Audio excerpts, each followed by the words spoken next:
right, what is going on, everybody? Welcome back to the Serious Angler Podcast. I'm your host, Bailey Egbert, and if I sound a little raspy, there's a reason why we're having actually two episodes today on a Friday and not a Tuesday Night Live, and that's because I have been under the weather this week. I don't seem to get sick very often, maybe twice at most a year. So I'm very fortunate in that. Definitely thankful that that's the case. But at least sick enough to where I'm on the couch, not able to do too much. And unfortunately, this week was one of those weeks. So there was no Tuesday Night Live this week, so I apologize to folks. Actually wrapped up my tournament season this past weekend. The NYKBF, which is the big tournament circuit for at least from the kayak side. This past weekend on Cayuga Lake, we had our state championship. And I was fortunate enough to come home with the win on that, which is 2 state championships in a row. Very happy to defend that title, and as well as the third Angler of the Year title, going for a three-peat. So I'm very, very thankful to be able to do that. I put a lot of time in. I worked really hard. That was a goal I had this year, is to chase that, as well as got Angler of the Year in the Slay Nation Trail in New York. And man, I just put a lot of hard work in, and it's nice to see the hard work turn out into some and be rewarded for it. It's not often that you get rewarded for all the hard work you put in and get rewarded year after year. But man, I've been lucky. I definitely had the stars aligned for me the past couple of years, but love that trail, and wins aside, it's a great community of anglers. And I love to see where you can talk crap to your buddies at the ramp, before and after the day, and have fun on the water, help each other out. Be able to go and have a beer and have some food after the fact at awards, and cheer each other on, things like that, and have it be very competitive, but also a great community of guys that are there to have a good time for the most part. So it was a great weekend for me. It was just a tough week being sick, under the weather, getting work done still. But unfortunately, no podcasts. I had to just take some little extra rest. Actually, according to my whoop band here, I don't know if you guys heard me talk about it, but it's like a health band thing. I've done great on my sleep this week. I'm actually finally getting 8 hours compared to my average 5 or 6 that I usually get, because I just don't have any time. So it's kind of been nice, honestly, a little bit, getting some legit sleep this week.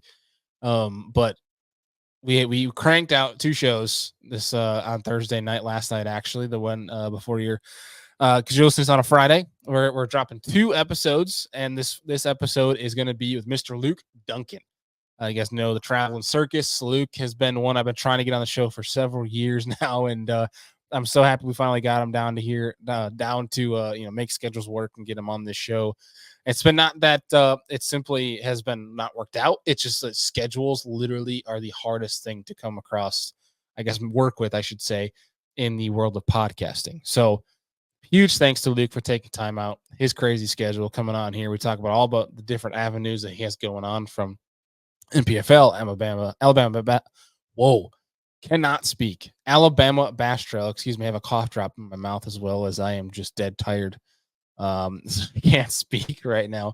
But he's got so many different endeavors, business ventures, things like that. And if you want to be an entrepreneur in the outdoor space, Luke is a great model to look after in regards to different things he's doing. Very creative. And that's what we get into a lot of this. And we talk about a lot of just life, fishing, and kind of his route in doing so. So it's a really great episode. But before we get into that, a couple of things for you guys to take advantage of, especially over at Omnia Fishing.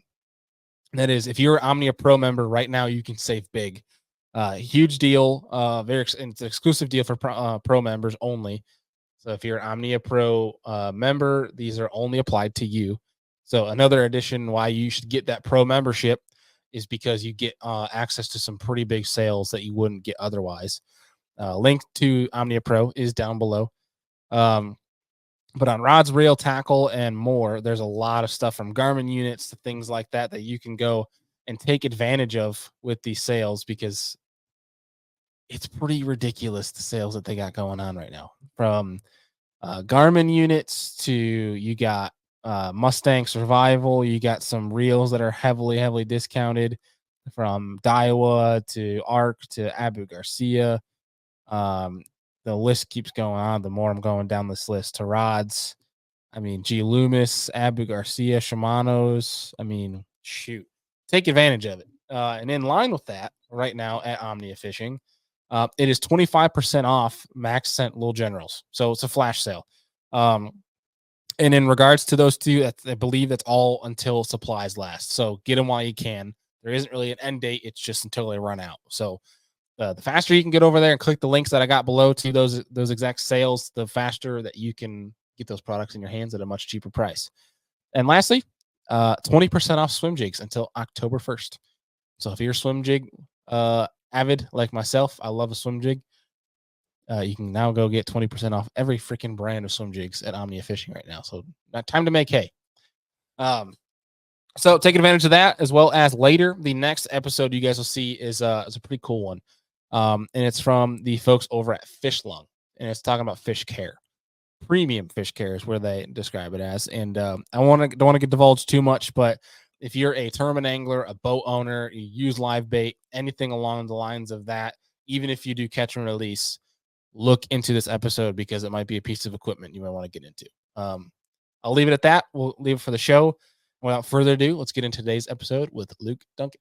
All right, ladies and gentlemen, we are here with our guest for today, Mr. Luke Dunkin, one of the OGs of the podcast in the world. And dude, for the people that are tuning in, watching, and listening, I think we've been trying to schedule this show for like a year and a half, maybe even longer. I mean, since you guys have been around, I know we've kicked it around and tried to figure it out. But man, I'm glad we're finally able to connect. Yeah, man. And like we talked about offline, the hardest part about podcasting is the scheduling of the podcast.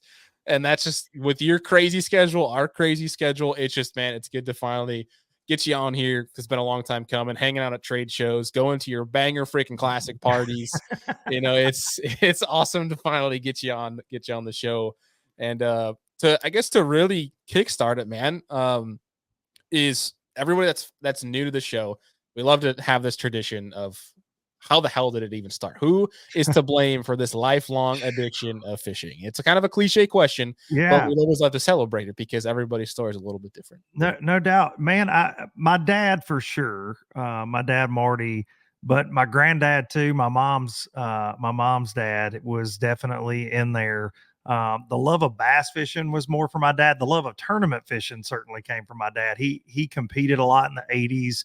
And loved it, but like growing up as a kid, it wasn't, we had a boat, we had a little low aluminum boat, and it stayed in the garage more than it didn't, man. Like, I didn't remember going to like the Tennessee River that much until I got, 10, 12 years old, but we fished ponds a lot. And he would always talk about bass fishing. And I can still remember the first time he actually took me, quote unquote, bass fishing on Wilson Lake in Alabama. And I remember that trip. He's like, yeah, and they have these tournaments at night down here. And he's telling me how it all works. And I was just enamored by this thought of fishing at night. First of all, I was like, what? We're going to fish in the middle of the night? Like, that's crazy. But yeah, really, I got to get my dad for sure. But my granddad was bluegill, catfish, fishing off the bank at a lot of little local lakes and things like that.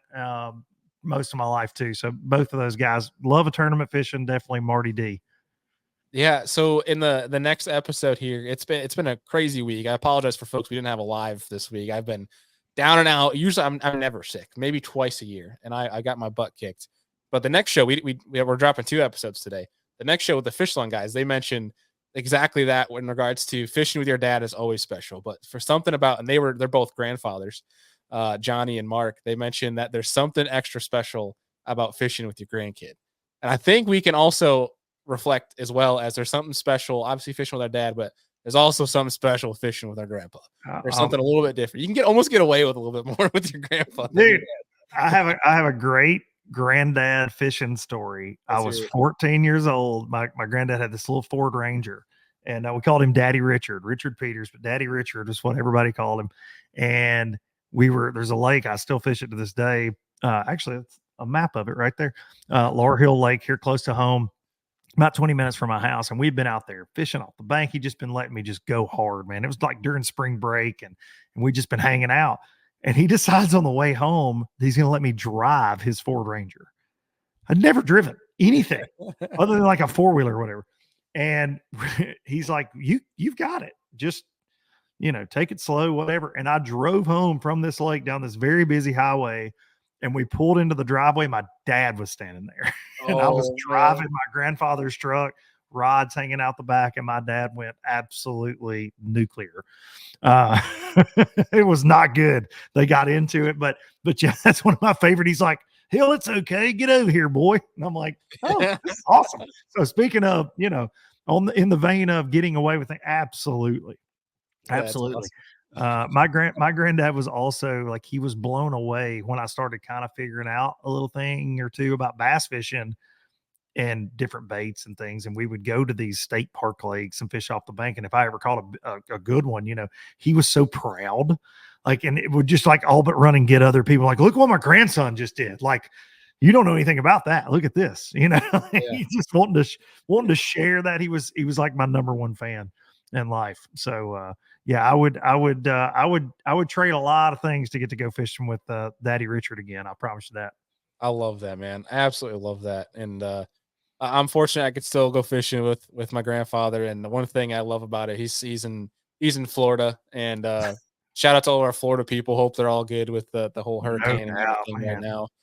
now. But he watches and listens to all the podcasts, all That's my YouTube awesome. videos and stuff.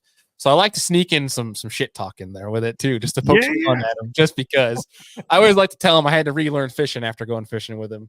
But I can attest to that. It's a special time. But man, along that time, growing up, yeah, obviously that tournament career with FLW and all that. And when did you like start getting into the industry side? Like when did you realize you had a place in there? Man, I was very fortunate. I had a mentor when I was a kid by the name of Ray Brazier. And Ray really doesn't get enough credit in my story at all. Ray was actually one of the co-hosts on Fishing University up until a few years ago when Ben Ballou took his spot, took over for him there. Him and Charlie Ingram hosted that show. But Ray's from where I'm from here in Lawrenceburg, Tennessee. And when I was 14, 15 years old, I was just obsessed with the notion of being a professional bass angler. And Ray was this guy that was traveling to all the Bassmaster Invitationals back in the day, where now the Bassmaster Opens. He had just fished everywhere, but he was hooked up with Honda Marine motors at the time and Triton boats. And he was just this larger than life guy in my community, but he made a living through sponsorships. And he said, you need to forget all the tournament stuff. You need to be focused on the business side. He used to just hammer before that became just the cliche thing, right? Yeah. Like Yeah. that's all young anglers get that advice now. That advice wasn't out there then. And there weren't a lot of young anglers, to be fair. Yeah. My high school didn't have a high school fishing team. It didn't exist then. My college that I went to didn't have a college fishing team. They didn't exist then. So Ray would take me to all kinds of like East Tennessee Fishing Show and the Nashville Fishing. And my dad would just let me tag along with him, and I would go work these booths. But I had a sponsor, a rod sponsor, All Pro Rods out of McMinnville, Tennessee, when I was like 15. Dude, they sent me like 10 free rods. Are you kidding me? As a 15-year-old, that was amazing. But I would work these shows. So I really kind of got that insight into the industry through him. And I met so many people, a lot of which I'm still friends with today in the industry. But really, man, I went from that to when I was in college, I had a pro staff deal through Ranger Boats at the time, just through a dealer. But I actually met, and he's no longer a sales rep with them, but I met a sales rep of theirs that let me, and I'm talking about, I'm 20 years old at this point. He let me go work boat shows. He would pay me on the weekends to go do that. He let me work VFL registrations on behalf of Ranger through his rep group, right? So really, started in high school, I would say, working around the industry and having my face out there, but then really as far as getting paid to do it through that Ranger situation that time, and then started at TH Marine right out of college. Like, so I'd met those guys it kind of in that time frame being around, and Greg Bowie thankfully hired me there right outside of when I graduated from the University of North Alabama. I was 22 years old. Do you think that environment that you were brought through has kind of helped you become an entrepreneur? I guess one of the leading entrepreneurs, I would say, in the fishing industry. Man, I those are very kind words, by the way, because I don't feel Well, that daily, but I appreciate that. I would argue it just in the fact of you have one. it seems like you have some great connections. You bring a lot of creativity to the table, more than I think you're giving credit for. Like one of my favorite ideas that I've seen was you're gonna hate me because I'm gonna butcher the name, but I'm trying to remember the series name, but it Boats was and the old pros, boats. boats and pros. Thank you, there, And dude. That was my it's favorite gotta come freaking back. thing. We've taken a pause. It's gotta come back because it's the only thing I've ever done that people really care about, to be honest. Like and I loved it. It's my favorite thing creatively in the fishing space that I've ever got to do. Like I loved those episodes and gotta get that going again. Well, yeah, man. But like with that, the different things you got going from TH to the commentating with the NPFL to YouTube to podcasting, you have a very diverse resume, I feel, as one of the entrepreneurs in the fishing industry. So that's where that comes from. And I feel like that is a increasingly more popular, I guess, trend, I think, in the outdoor space right now. We're seeing more people do that will have a YouTube channel. We've seen, like we've talked about briefly, everybody and their mother has a fishing podcast now. Yeah, no doubt Uh, about it. Since COVID, right? Yeah. Yeah, I feel like, do you think that was part of the credit, was just being early on brought in on this concept of business versus just the fishing side?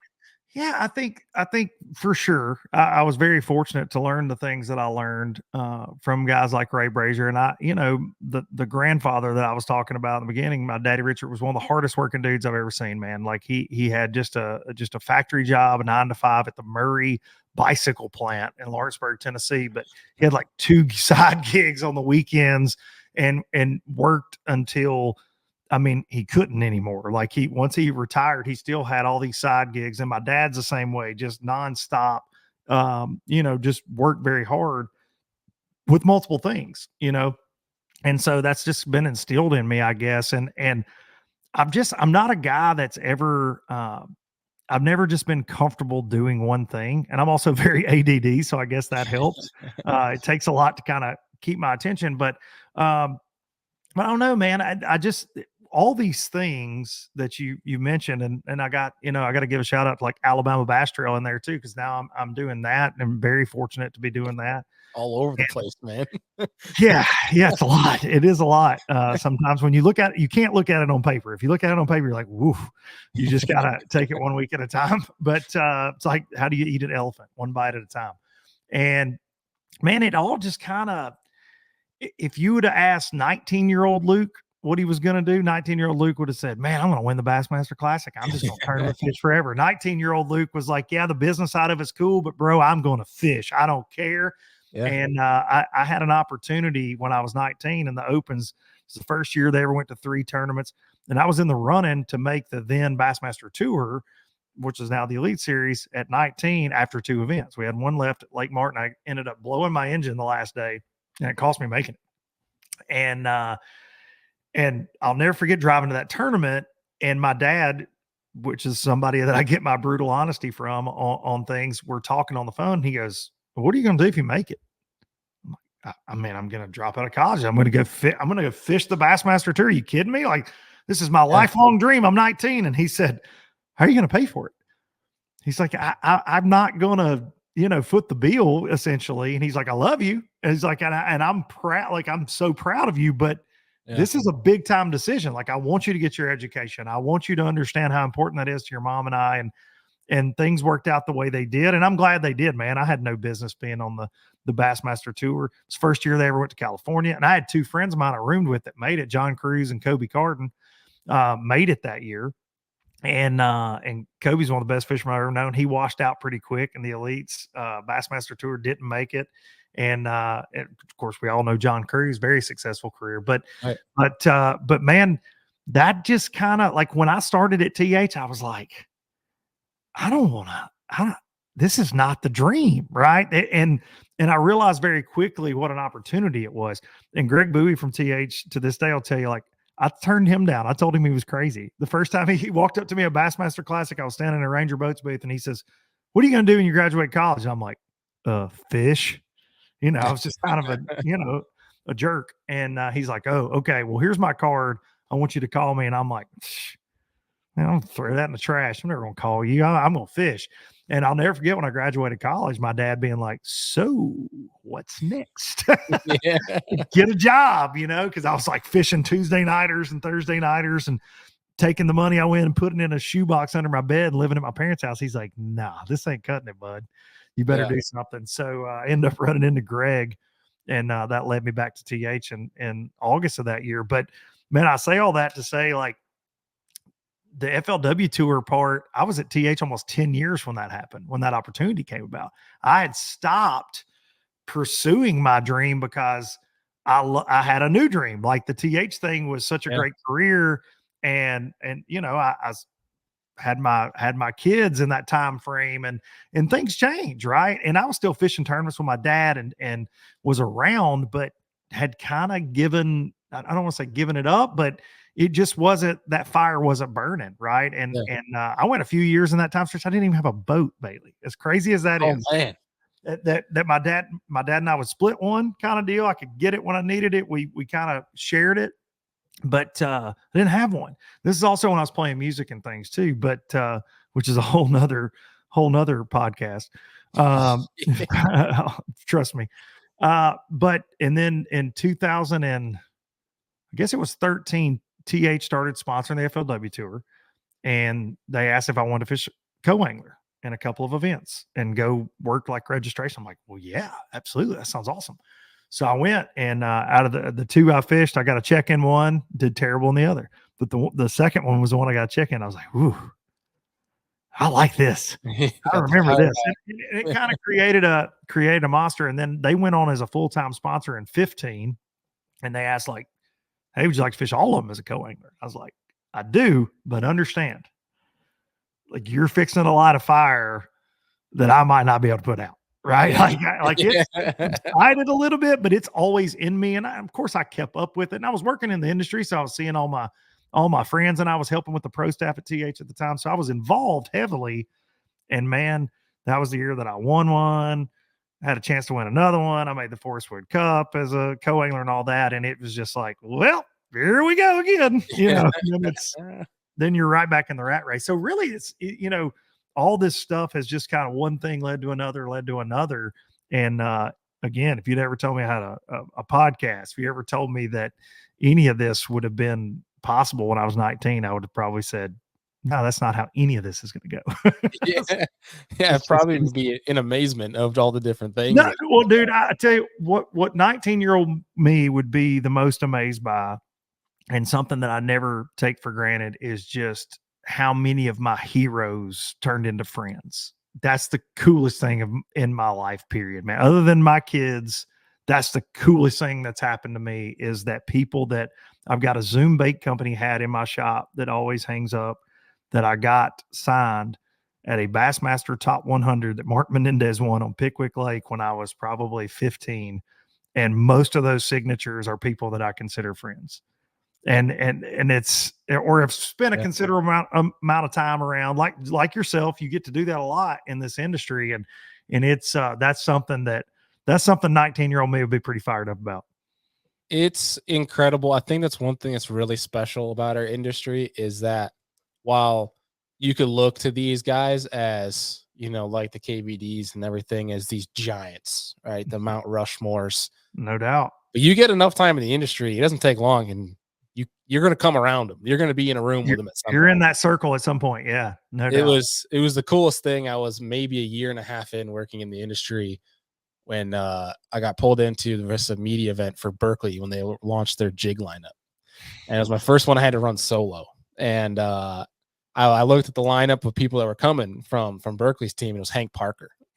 And the first thing I did is I called my dad. I'm like, you would not guess who I'm going to go get to fish with next week. And he's like, who? I was like, Hank Parker. And I'm pretty sure he hung up on me the first time because he thought I was BSing him.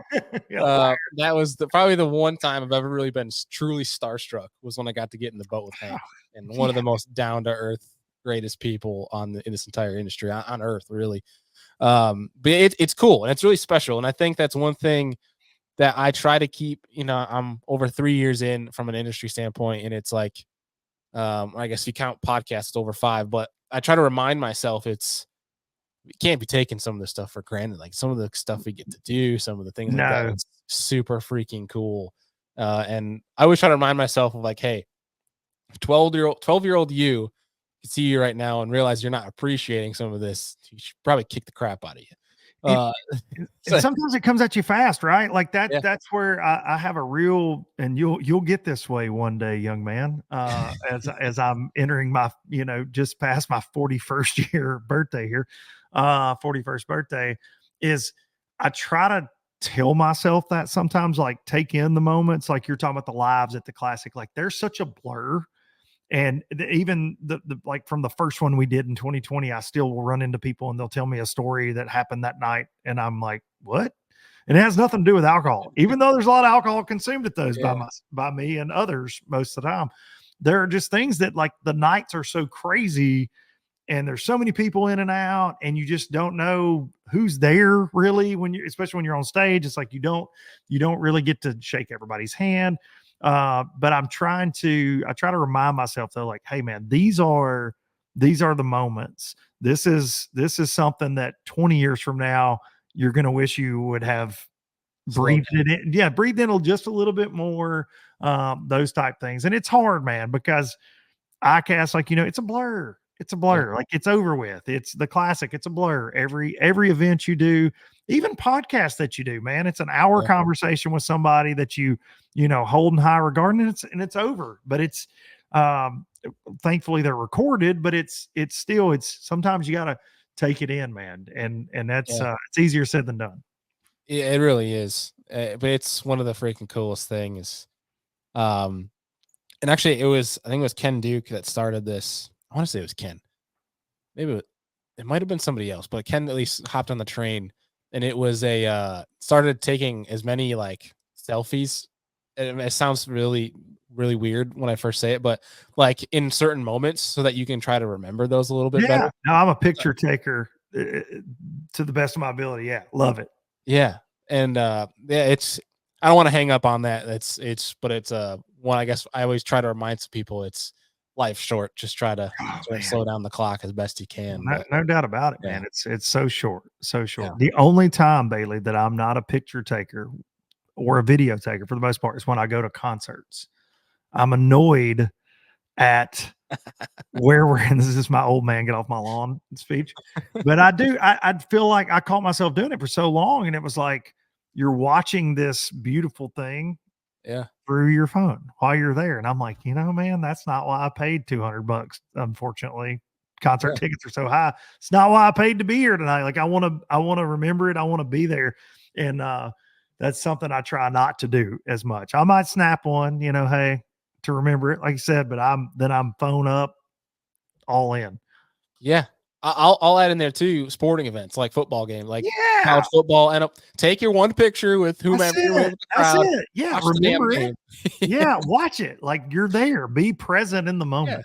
Yeah. There's 30,000 cameras from CBS and Fox and Yeah, everything. It's that are covering it better for than you. your iPhone. They're Yeah. better than your iPhone. I Yeah. always joke with my wife when we're at concerts and stuff. I'm like, "Who's that guy?" Like, there'll be a guy literally, like, filming the entire thing on his iPhone for over an hour, and I'm like, "Who's he showing that to tomorrow? The Yeah. sound's blown out. Like, it's not good. Who's he showing it to?" Yep. Oh man. Oh, dude, I don't. We brought up Hank Parker, and I'd be remiss not to say this, but Gladdy's okay. It looked like he had a No little hunting doubt, accident. dude. How crazy was that? Nuts. I gotta say, the dude's a freaking trooper, man. 'Cause Yeah.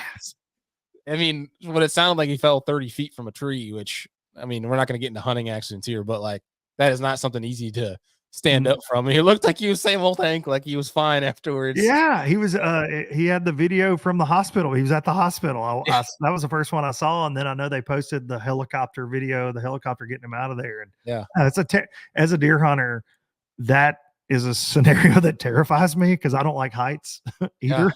So I never like to hear those stories. But yeah, thank God he's okay. So glad he's okay. And I'll put myself on blast for a funny story for you. So my first time, so I going hunting with my dad my whole life, and the first time that he let me go take a climber by myself, and not really by myself, but we split multiple ways. We weren't sitting together. And he asked me probably, dude, like 10 times. He goes, "Did you attach both the stands? Are they connected?" Asked me Oh no, so many times. oh, no. And we get going, and he's got like another mile walk, and he leaves me to go climb up. and I'm probably 20 feet in the air. And I go to bring up the bottom part of the climber, fall straight down to the bottom. Mm, And I'm sitting there, and I'm like, the first thing I think of, my dad told me to connect these no things. I doubt. never did. So I called him, and he goes, the bottom dropped, didn't it? He goes, I'll be right there. And the most like sun humiliated look. Oh, You know what's coming. you know it. You know it. Yeah. Yeah. I hate a climber for that reason, by the way. Even Yeah. if they're attached, they terrify my fat self. We went to ladders after that from that Yeah. point on, and we're Yeah. dabbling a little bit with saddles, but we'll get off the See, I'm not, I don't know. I don't know if I'm on the saddle. I haven't gotten into it yet. My brother's big into it. Oh, yeah. They're But cool. I get it. I get the yeah. whole premise, but I don't know that it's made for Luke Dunkin. I'll be honest. I don't know if I'm flexible enough to Nah, make dude. some of those shot angles, man. I graduated to lock-ons at some point, and that was a huge step for me out of the ladder with like a shooting rail around it where I felt safe. And then I started hanging lock-ons. Like my dad doesn't like edges or heights, and we always had some really tall stands growing up. But when I advanced at some point when I started really bow hunting a lot in my 20s to lock-ons, he's like, "You're not even my son. There's no way you're climbing that damn thing. You know, it's a death trap." So Yeah. I still do have a few death traps that I will get. As long as I got a harness on, I'm good. That's the biggest thing. Yeah. That's cool, man. So backtracking a little bit, because we took a little caveat Yeah, there. man. That happens with me. I apologize. That's podcasting, bro. But on the entrepreneurship side, like I guess for somebody that's getting into the industry, whether it's a young angler that wants to chase the tournaments but understands they need a business side, or it's somebody that wants to get into the industry but doesn't want just one avenue, one facet of the industry to be involved in. I guess what kind of advice would you have to being, I guess in short terms, like a yes man, if you will, to try to diversify themselves and be like yourself and find themselves with multiple opportunities along the way? I think the key is what you just said. Find themselves. I think you got to find who you are. I think for me, I was very much not myself for the first few years. I started working at TH. You're reserved, and working with guys like Bill Huntley that founded TH and some other sales reps that I would see how they interacted with people. I'm like, man, they're just who they are all the time. And I'm not saying I was faking anything or anything like that, but you're reserved. Like when you go in front of customers, you have this kind of uptight kind of thing in sales sometimes. And I did feel like I was kind of pushing my personality down at times and different things. And look, I'm not for everybody. I'm not saying that I am, but I think that the key is knowing who you are, knowing who you want to be, and not being ashamed of that in any capacity. And I think that takes people a lot further, especially in today's society. People like Mhm. honesty, man. They like real.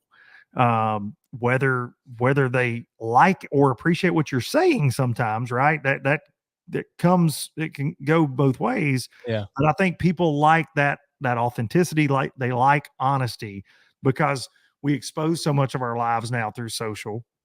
And I think people can sniff if you're not being real. You Oh know what yeah. I mean? Like I think they can now more than ever. So that would be my main thing, is find out who you are.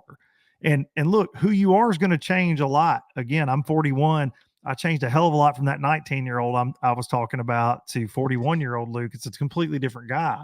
Um, is it better? Is it worse? I'm not sure some days, but I will say that you're going to change so many times. But the biggest thing is young people. Gosh, you call me an OG. Now I'm saying young people.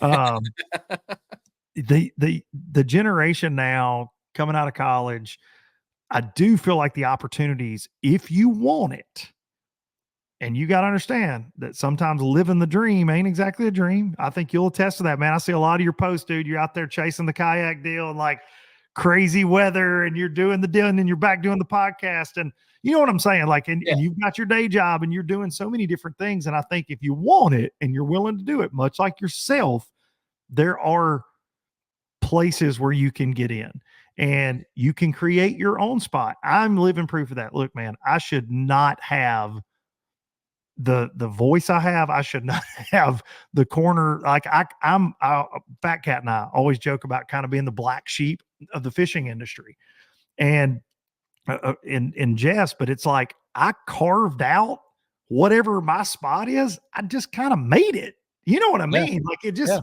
and I think that you can do that now. If there's one thing I've learned in the last few years, 7 years, especially since starting LBL, is like you can absolutely make your own lane. And if you do something that people like, they'll come looking for it. Yeah. Yeah, and shout out Fat Cat, one of my favorite people in the industry, one of the nicest friendly Don't blow dudes. his head up, please. Sorry, he sucks. Actually, I don't He like sucks. it. Fat Cat sucks. He's I like my that. brother, man. He's my brother. I can't keep a straight face talking crap about Fat Cat. You guys put on a hell of a show. I'll say that. Listen, it's a trip. Yeah. Well, I guess that's a great segue because I'm curious from your standpoint is, you got, like you mentioned earlier, Alabama Bass Trail, NPFL, you got business ventures, you got podcasts and all that stuff. How the hell do you balance it all? I have a fantastic wife that doesn't get enough credit in my life, but she kind of helps me balance it for the most part, make sure that I'm where I'm supposed to be. Man, this year,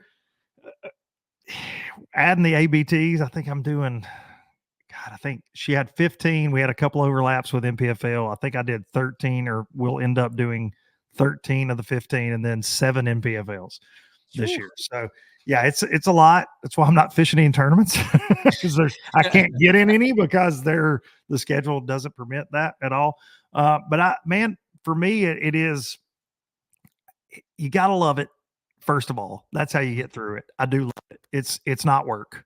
It's not. Like, I mean, there are times where it feels like a job, but dude, I am as lucky as any human being's ever been.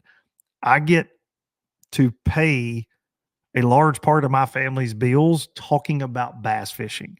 If you can't get excited to go do that, whether it's an ABT or an MPFL, and dude, I can't get on board with you if you can't get excited about that. So like, yeah, it sucks getting up at 3:30 in the morning sometimes before to make sure you're at an ABT launch. You might be a little hungover sometimes.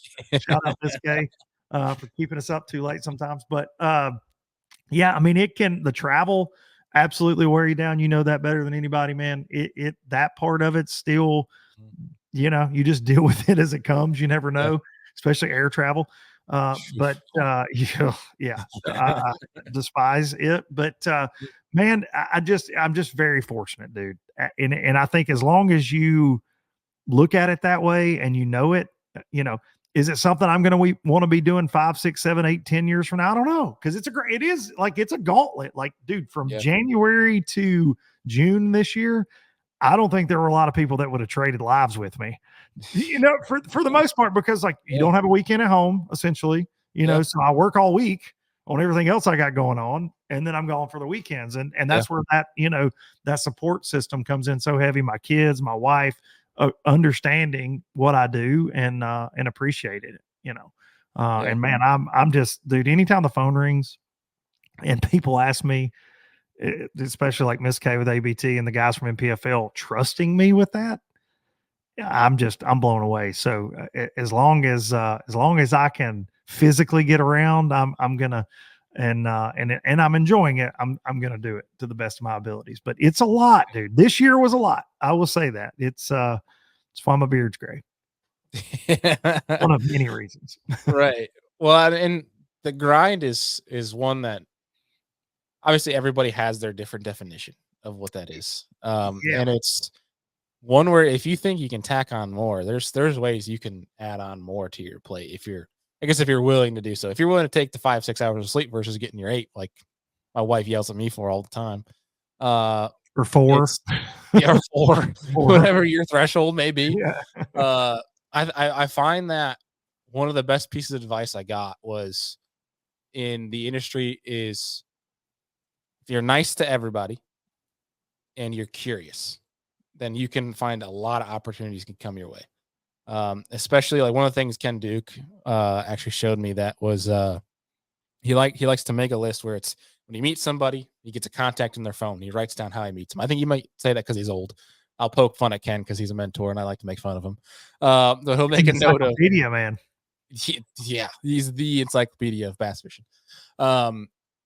He makes a note of like how he met him, who they are, because that's a great way to remember and make connections. Oh yeah. And if you just check in on some people, that's a great way. Like you want, I guess, and I've had it and on both sides of it where it's simply just every now and then you just send a, hey man, how's everything going?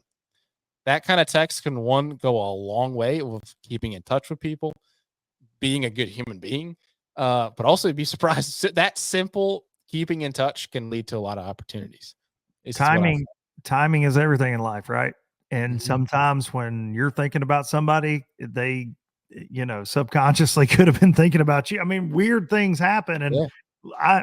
again, living proof. I can't tell you the times since life kind of got crazy in the last few years where you're walking around ICAST and you turn a corner and you run into a guy that you hadn't seen in a while. And he's like, oh, by the way, I'm doing this now.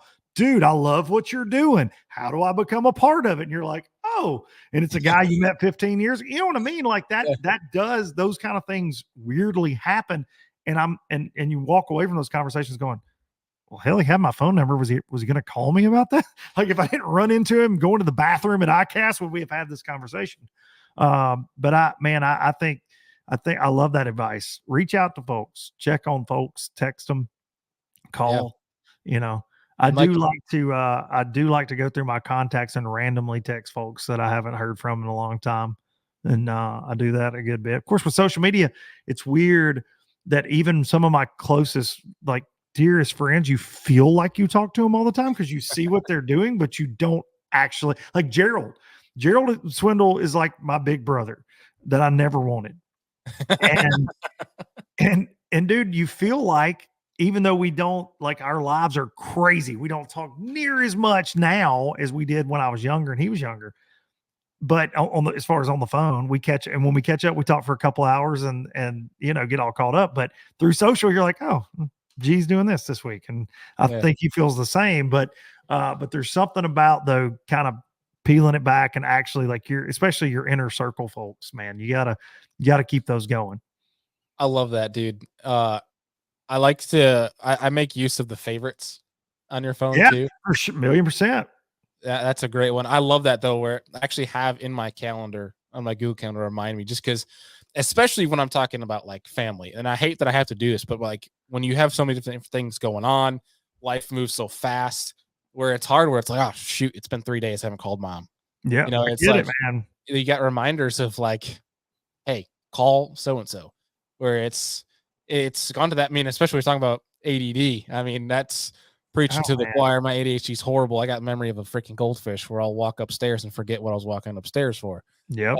But and that's really, I guess, long-winded. Is this industry seems very the epitome of who you know, and connections It is. versus over experience. It is for sure, and I think that and maybe that's different for everybody. Like if you've got something that the industry quote unquote wants, if you're Kevin Van Dam, it's probably not who you know, right? Yeah, If you're you're still Luke, it's you got to know the people that are in your corner. You got to find yeah, your people, so to speak. And I think everybody's journey is a little different in life, whether it's this industry or whatever industry. But I think that it's networking, it's getting to know folks, and you never know, dude. I have some of the best relationships I have business wise in this industry. I met these folks forever ago, and not in a way of, hey man, want to sponsor me when I was fishing. It was just getting to know them through another person at some event I was at or whatever. And yeah, fast forward to so many years later, some are involved with the podcast now. Some have been involved with the podcast. Some help me daily with different things in my life. So you just never know, man. You can never take meeting anybody for granted, I think, and you can never take a good connection. You gotta like anything can lead to the next open door. That is for sure.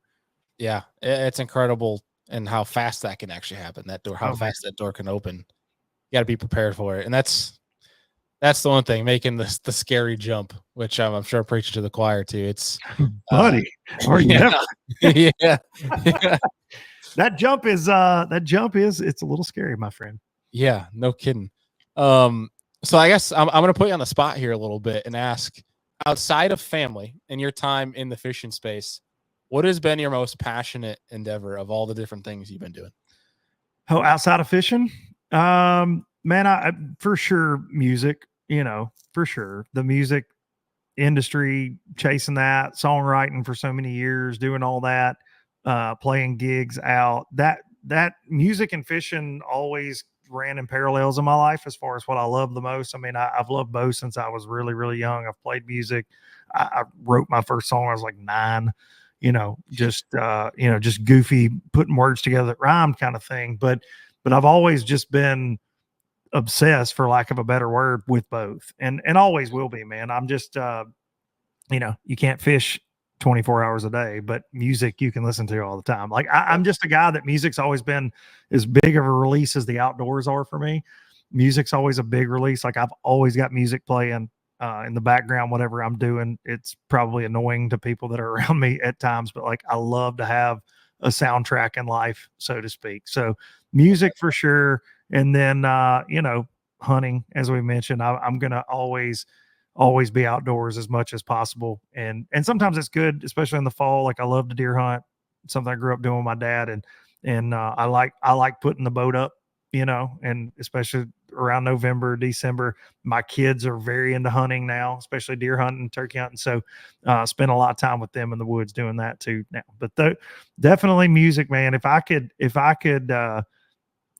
pick something to do besides everything that I do, it would be something in the music world. I love that. Is that something you got from dad or mom? Yeah, so my dad actually he played in a band in college a little bit. He played bass, but he was not like on the songwriting side of it. He never did anything like that much. But he actually did introduce me to some of my favorite songwriters, singer-songwriters back in the day that kind of inspired me to, oh man, people just make this stuff up, and living close to Nashville, man, that's songwriting is such a huge, huge industry. The mainstream country guys that you're listening to most of the time on popular radio and going back to the 70s, 60s, 70s, they weren't writing their own songs for the most part. There are exceptions to the rule, but there's a huge industry of just songwriters. And I became weirdly obsessed with that when I was young.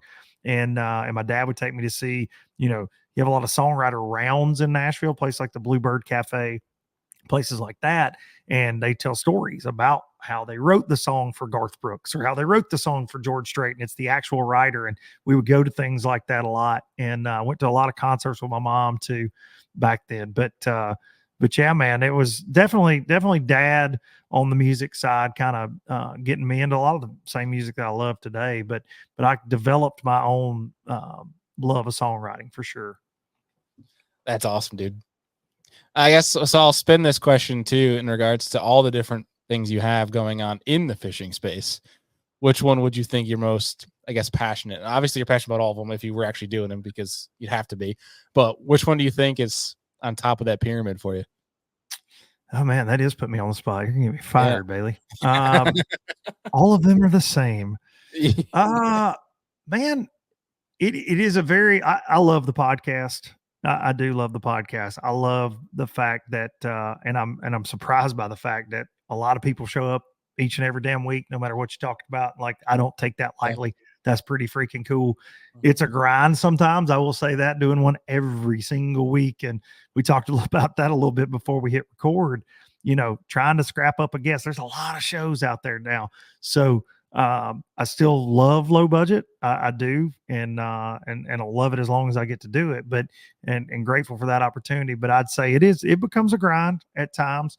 But man, it's so hard to pick a favorite, because they're so different.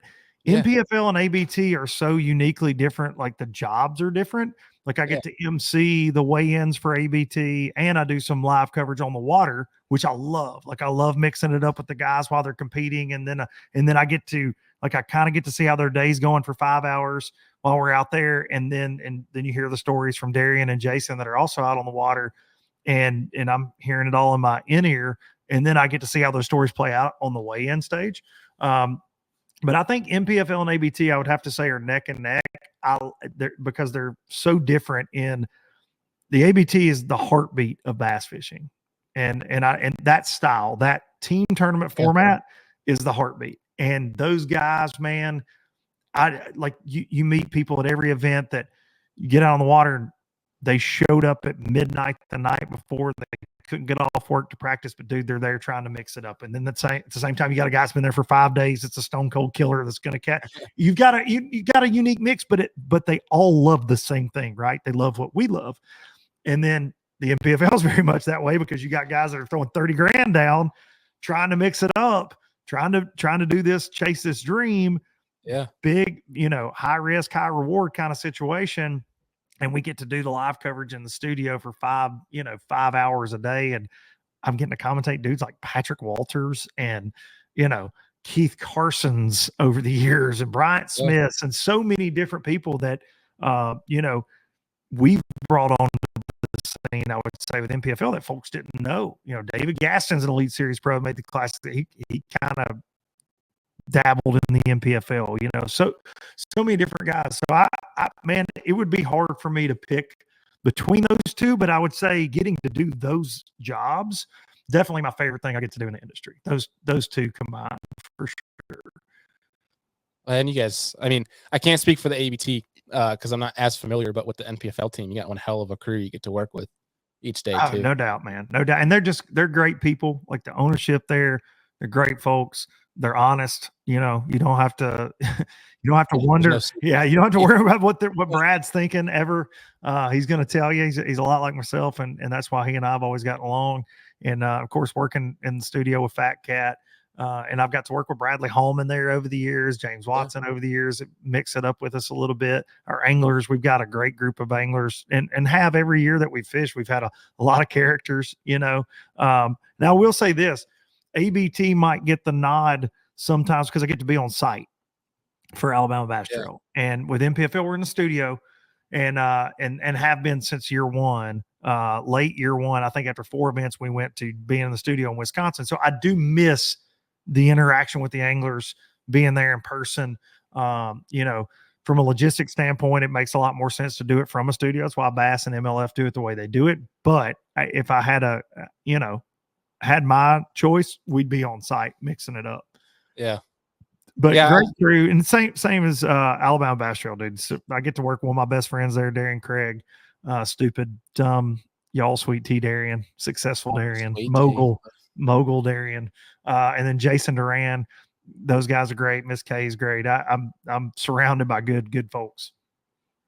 Yeah, I mean, shoot, talking about Darian, that the sweet tea, that's legit. I got my parents and my wife, so insane, dude. Blew that thing up. Holy moly. Like, dude, he was one of the original YouTube guys I'd watch too. Years ago. He's one of those cats that whatever he does, it's going to be good. He's going to give it all he's got while he's doing it, and he misses it. He's grateful to be in the Alabama Bass Trail too, just because it kind of gets him back in touch with his fishing roots, because that was his dream. He wanted to be a pro angler. Like, that's kind of his story, but he started doing the tea thing when he was in high school too, and it's come full circle. I'll say this, and I can't say too much, but there's big things coming for Darian Craig at Y'all Sweet Tea. I'll just leave it at that. And could not be more. He's like my little bro, and I could not be more proud of him. That's awesome. I really appreciate some of his behind the scenes stuff he put on. No doubt, man. As an entrepreneur, I feel like he's a great person to look to. Listen, my old ass really appreciates him because he guides me on things to do and not do most of the time. Especially in the realm of e-commerce. He's like, no, what the hell are you doing? Hey, you're talking about a network of people, right? Your corner. That's a great one to have. That's it, man. No doubt. Oh yeah. Well, man, we've covered off on a lot of stuff here, and I feel like we could talk for hours. And I definitely doubt, man. I love appreciate the different things that you've done in the industry, getting to see you at shows. Hopefully, get to spend more time at shows. And my favorite part of the classic now has become your party. So I love that you keep doing that thing, man. Listen, man, That is. I'm honest. I mean, seriously, dude, it was like looking at the Classic Expo in one bar. That's what it was like. It was awesome. I loved incredible. At the end of this year's, I think it was Fat Cat that said, "Dude, did you look around at any point? Did you look around tonight and see who all was here?" And I'm like, "Well, man, I saw so and so and such." And he's like, "Bro, no, you didn't see." He starts naming off all these people, and the one in Knoxville is the same way. And again, when you're up there, and I get lost in it, and I'm having fun playing music with my buds, that you miss some of that, and we're gonna do it again in Fort Worth. We're working on a venue now, actually, and which is earlier than I normally do it about a month before. To be fair, yeah, but have actually already had conversations with a pretty cool spot there in Fort Worth, and trying to put it together, and should be the same band again with my bud Ryan Engelman from Turnpike Troubadours again next year. Yeah, maybe some other surprises we're working on. We'll see. I listen, man. The only way I know how to do it is just full throttle. Yeah. I am as dead after that week as any. You asked, how do you do it? How do you do it, man? That one almost gets me. Now that I do all that, it's because I do a live from the Express Boats booth as well, all on Saturday, and it's a lot. I'm not gonna lie. Classic Week gets just a little crazier every year with I don't say no a lot. So I'm like, of course I can be in your booth for 4 hours and then go do a podcast and then go do a live podcast / play music for 3 hours until I pass out. Concert. Yeah. You're looking forward to Monday is what you're saying. I spent truly, I didn't go to the Classic on Sunday this year until about 2 p.m. I just stayed in the old Hampton Inn for a little extra time. Yeah. Don't blame me, man. Hey, as long as Trent Palmer keeps buying ultras, I'll keep coming to them parties. Be careful with that one, okay? He might put something in your drink, man. TP. No, he's not gonna root for you. I promise. Yeah, watch out for them sonar pros, man. Listen, dude. Yeah, he'll live scope you right there in the middle of the damn bar with everybody. Have you on perspective mode. That's awesome. Well, dude, we're gonna wrap this sucker up here, but my last question for you, like everybody, it's their first time on the show, and that is, if you could invite 3 different people to get a steak and a beer, pick their brain, who would you invite? Could be 1,000 years ago. Doesn't have to be fishing industry either. It could be any 3 individuals. That's such a great question. All right, 3 people. Take your time on this because I know we like to throw loaded questions on. Yeah, this is definitely a loaded. This is a loaded. That's a loaded question indeed. I'm gonna say, especially, and this is not to be Debbie Downer. I'm gonna say my mom in there. If I could have a beer and a steak, I would. Mom's been gone almost 5 years, and would love that opportunity, especially where life's at. Just to sit around, and she always had great advice. So I'd say my mom for sure. Oh yeah, would be one. I would say this is a non-fishing person. John Prine is one of my songwriting heroes. John passed away in like 2020. John is somebody that I think everybody that's ever listened to him or is a fan of his music, they feel like they know him. Like he was like that uncle or that granddad. Yeah. Even though you've never really actually met him. John Prine would be somebody that I would love to have a steak and a beer with. And then I think, see, I'm so lucky in fishing that there are so many that I've actually had a steak and a beer with. I tell you, but somebody that I've just always respected, that I'll throw a fishing one in there. Rick Clunn, for sure. He's not a guy I know that well. Been around Rick several times, but we don't, think he knows who I am. Obviously, he's a legend in my life and a hero. But Rick, I'd like to spend like one-on-one time with Rick. I would annoy the piss out of Rick. First of all, my whole energy, he would not like me. But he'd be like, "Please shut up." But yeah, I'd say those 3. Yeah, that's awesome. Yeah, for sure, man, for sure. I'd I like when people when they bring in the hybrid of the sentimental parts of it, Yeah. and they bring in some fishing parts. That for me is always that's why we love asking that question, because you got some people that go full bore, all family. Yeah, we get a lot of trumps. We get a lot of trumps when we ask that one. Yeah, it'd probably be fun. I'm Yeah, not gonna lie. yeah, I it'd be mean, a fun steak and beer. Yeah. Shane Gillis would be someone though, Oh, instead of Trump. dude. If I have an alternate to my list, Shane Gillis, who can do the Trump impression, sounds like Trump more than Trump at times. I would like to have a beer and a steak with Shane Gillis. I think that'd be a good time too. That has become one of my wife and I's, like, when we're staying in, we pull up a Shane Gillis stand up. That's Oh yeah, become our thing yeah. now. Do you watch Kill Uh, Tony? yes, that's Yeah. become another one for us too. That's My wife doesn't like Kill Tony, which drives me crazy because we normally see eye to eye on so many things stand-up comedy, and she does not like Kill Tony. She doesn't like it. She says they're too mean to people, and I'm like, well, the people knew what they were getting into. yeah, I was gonna say And they I'm know all what they're about it. getting into. I love it. Yeah, I they're love it. not going into there for stark raving reviews. They're gonna if they suck. No, they're they gonna know get reviews, right? exactly. They want to be a viral clip. They, you know what I'm saying? Like they want to Yeah. be like the next Cam Patterson, where they were kind of making fun of him, and then he ends up being hilarious, and now he's a regular on the show. So they're He's all awesome. shooting for when they show up. Yeah, Yeah. well, that's the whole thing too. We can go down a whole rabbit hole there with how Cam's now touring with Shane. It's incredible. It's super cool. Goes I back love that one. to what you said though about if you're willing to put in the work. Like, dude, we live in a world where you can do what you want to do as long as you're good at it, as long as you got something that folks want that they can work with. Like you can find your angle, like you can find your spot, man. You can. Yeah. And that show is living proof of that. Yeah, they're sold out Madison Square Garden 2 nights in a row. Yeah, Insane. it's Insane. absurd. Supposedly going to Netflix too. That's the rumor. Really? Is that Netflix bought it? That's the word. I've read that a bunch. Yeah, that's awesome. Yeah, that's the first time we've had Shane Gillis, I think, on here. Dude, I would, yeah. I didn't have enough. I didn't. If you'd asked me 5 people, I probably would have got to Shane for sure.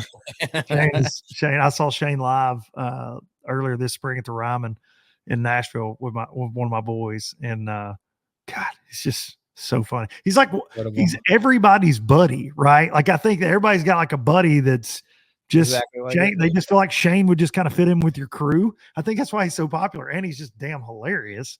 Yeah, but he brings back the "I don't care about your hurt feelings" type of mantra, and I think the world needs that. I am in for that, obviously. Like I don't, I like the unfiltered.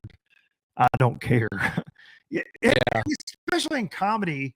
And now we're just, and I apologize to your listeners, we're down a complete different rabbit hole. But dude, it's so important for things to just be wide open. Like if you're not being hurtful, if it's said in jest, we can all laugh about it. And I think people that get offended most of the time, they would have got offended by basically anything that you said. You know what I mean? Like I think that stand-up comedy is one of the most beautiful art forms that we have in the world because they tell it from their lens. And like most of the time you're like, yeah, that's how I see that too. It's crazy. Big it's making comedy, dark humor, I guess, if you will, more acceptable. Like it's okay to laugh at some messed up stuff. Like it's life's short. You got to laugh. Let me tell you something that the low lifers at Low Budget Live and your listeners here do not know about me is that I have a dark sense of humor that I have to keep buttoned up on the show sometimes because I love it. I love it, man. Nothing is off limits. And my wife, I think I drive her crazy with that, but like nothing, like in my stand-up comedy fandom, nothing's off limits. Like I'm like, okay. Like I think the people that can push the envelope. Now, look, there's a difference in like shock humor too. I think sometimes like, all right. But if you're funny and you can work a subject in there that's kind of taboo and still be funny and not try that shock and awe thing, man, you've done something. And there are a lot of good ones out there that do that right now. You're seeing it's a trend right now. I feel like there's more popping up that are kind of along that lines of it. And it's man, if you and I can have a steak and a beer, I think we'll find we're in similar track minds. There's no doubt about it. Maybe we start a podcast, the Dark Comedy Fishing Podcast. There we go. We'll get canceled. Yeah, get Canceled canceled after episode one. canceled together in this PC fishing world. The new podcast intended to only have one episode. One and done, baby. Leave them wanting more. Well, dude, seriously, thank you so much for taking the time Appreciate out, you, and I'm man. glad we finally can get this show to happen, and appreciate you for taking time out of your crazy freaking schedule to join me Wow. here, and looking forward to the next Saturday at the Bassmaster Classic in Well, Texas. I appreciate the invite, and we'll have to get you up on stage to sing one this year. Oh, I don't know. You Give don't me them want that. pipes up, Everybody will son. leave, bro. They stick around when I'm singing. I sound like a damn weed eater. You're fine. Hey, Trent gives me enough ultras. I'll do anything. Bring it. Well, man, I appreciate it, dude, and we'll be talking to you real soon. All right, man. Thank you, Bailey. Appreciate you. Take care, Luke. All right. Hope you guys enjoyed that episode with Mr. Luke Dunkin. We went so many different directions, but we had a heck of a lot of fun doing so, and I'm glad that we were finally able to get him on the show here, and appreciate him for taking the time out. His if you for whatever reason aren't following him on social or have heard of his show, I'll link all the social down below in the show notes for you guys to go check those out. Luke does a lot of different things in this industry. And that was one of the reasons I really love to get him on here, pick his brain is somebody that I strive to be similar to in regards to just the different things you got going on. You know, you don't need just one track. You know, it's great if you do, and that's something that you love. But like Luke mentioned, I'm one of those people that I need multiple different things going on. You know, I have the podcast, I have my full-time job, I have the YouTube on the side, I have several other ventures in the works that I need more and pack on more just to keep me busy and to keep striving for new things.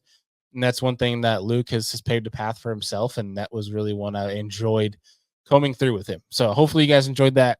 Make sure you guys take advantage of all the Omnia sales that we mentioned in the beginning of this show. It's all linked down below. You can save big time, especially if you're an Omnia Pro member. With new features coming to the maps as well as these sales that they have, there's no reason why you shouldn't be a pro member for $50 a year. It's pretty cheap to save and earn a lot. So make sure you guys check up on that. Let us know if you do. And then next episode you can look forward to is with the folks from the Fish Lung. One note for you guys is that next week I am on a work trip for like a whole other week. So Andy and I are going to try to get an episode up if we best we can throughout this weekend. Worst case, we might have a live show without me on Tuesday night, or we might just not have a show. But either way, tune into the Serious Angler socials and we'll keep you guys up to date on all that. But appreciate you guys for always tuning in, and we'll see you on the next one.